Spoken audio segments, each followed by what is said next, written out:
40 years ago, though, I went to work for Paul. We did football, we did basketball, wrestling, baseball, softball, and we even did a race. In fact, we did a show at the Bedford Speedway before every race. We did a football game one time in the Ligonier. It was so foggy, we could not see the players. John, maybe you remember that game. It was so foggy that they actually measured for a first down before they realized it was a touchdown. We did basketball games where Royce Waltman got so mad he threw his jacket halfway up in the bleachers. I didn't know, pardon my French, squat about wrestling. So Paul took me to wrestling matches and taught me wrestling. We did a wrestling match one time at Bedford, North Star in Bedford. It got rowdy. In fact, everyone from the bleachers at the end, Bill probably remembers this, was heading for the mats, except two people, Paul Ingram and me. Paul says they're coming down, we're going up. We did a race at the Bedford Speedway. I'm not taking credit for suggesting we do it, and it was a great idea. It was a 100-lap race. We sat on the back stretch. We were sat in, you know Paul, he had the ugliest van known to man. We sat in the back of his van, and it was a great idea for 50 laps.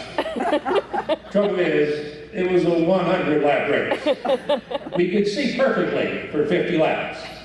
By 75 laps, we could hear them, and as the car went by, we knew it was a car. So we used what we in broadcasting would call the swag method of broadcasting. The sophisticated, well, that's guess. We had no idea who was doing what. To the amazement of P.I. and myself, we got it absolutely right. It was a hoot. We did 100 sporting events in 1 year.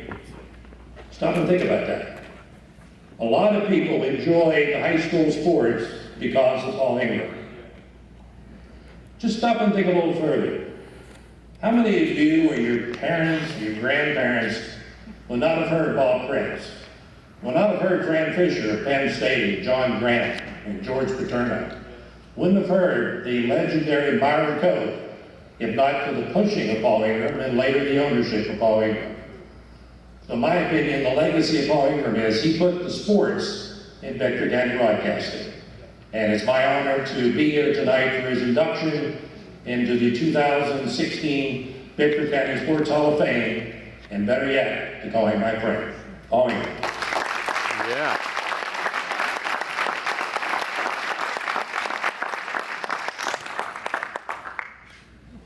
Thank you very much, Tom. Eric, thank you. John Topper. I just have a couple of remarks here. It's triple spaced. It won't take me long. And, okay, great. Well, I won't abuse it. I do have to say that this is really a privilege, and Bill Krebs and members of the board, I appreciate you having me here to be a member of this class for this year.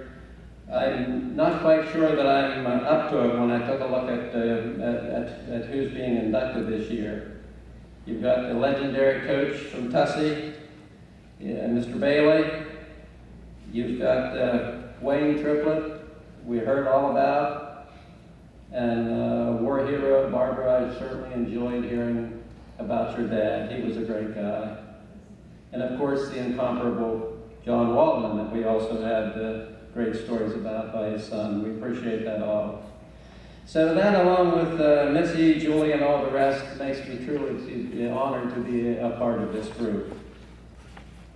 Now, to say that I enjoyed those 30-plus years of broadcasting play-by-play sports is an understatement, ladies and gentlemen. And I do think that back then and today with John and Sam, that it does have a positive impact on the community.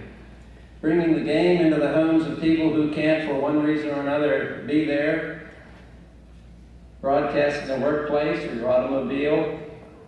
I think it does bring that to many people who otherwise would not have the opportunity. And there were many people to help make this all happen: athletic directors, game managers, coaches, assistant coaches, and the like, plus those who sat with me in the booth. I can recall one of my first encounters, and this was early on, don't forget, the late 50s when we first started, and we weren't quite sure how to proceed. And I can remember my probably first request to do this might have been with Smoke Andrews and Dwayne Dokenauer here in Everett. And no need to be nervous. Those guys couldn't have been more helpful. What do you need? How many seats? What time are you coming? It'll all be taken care of. And that's the way it was throughout the years. Others came along. Terry Deal of Bedford and all the athletic directors, some of them here this evening. And I appreciate it all. And we don't have time to mention all the names, but you know who you are, and you can be assured that I'm very grateful. And of course, John Topper was a big help in the booth. He might have been there as much as anybody. And John taught me a few things, especially when it came to wrestling. He said, "Now, Paul, there's more to it than just a chicken wing. You're going to have to study up on this a little bit." Wrestling was not my biggest sport back in those days. Maybe never was, but I really loved it. And you had guys like Sam Beagle, and I mean, you know, it was just great. Hundreds and hundreds of young athletes who put the show on for us week after week. Football, wrestling, basketball, baseball, racing. We did championship games, regional and state titles, regular season games and matches. Heated rivalries, too, from teams across town. Bedford played Everett. Teams from other counties. It was great to watch, and it was my privilege to be there. I just can't say enough about the young athletes that I had the privilege of seeing over the years. The effort that they put forth is just unmatched. And I would have to say that through all those years, you know, you remember some of the people, you remember the Sam Beagles and the star quarterbacks and the running back, but it did occur to me from time to time that there are lots of other people involved, the JVs, the second stringers, and those guys came for every practice. They came dressed for every game and put in all that effort. Lots of times they maybe didn't play that much. But I think that they got as much out of it as anybody else. I think they were rewarded as a group. And from talking to the guys, you know that lots of times their bonds were formed that have lasted a lifetime. So I think it has been a good thing for our area, and I just feel really fortunate that I was a part of it. And finally, I would say that I would not be standing here without the support of many people, two in particular that I will name. A natural-born broadcaster, you just heard him, always there when you needed him, never a problem. His name was Tom Hanks.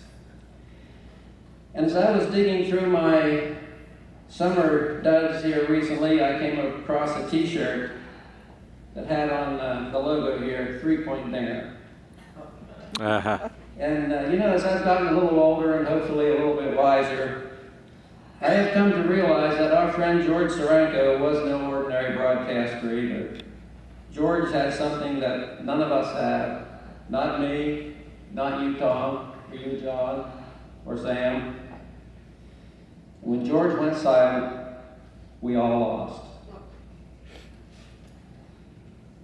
And so today, ladies and gentlemen, I accept this coveted award, and I do it on behalf of George and Tom. Thank you all very much. Yeah.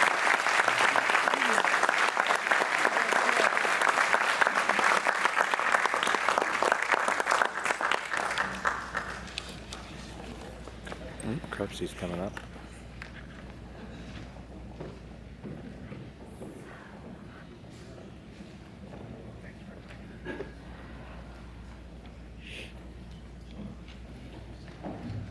I want to remind everyone quickly too, all you inductees, before dinner, after dinner, all inductees, the pictures of you will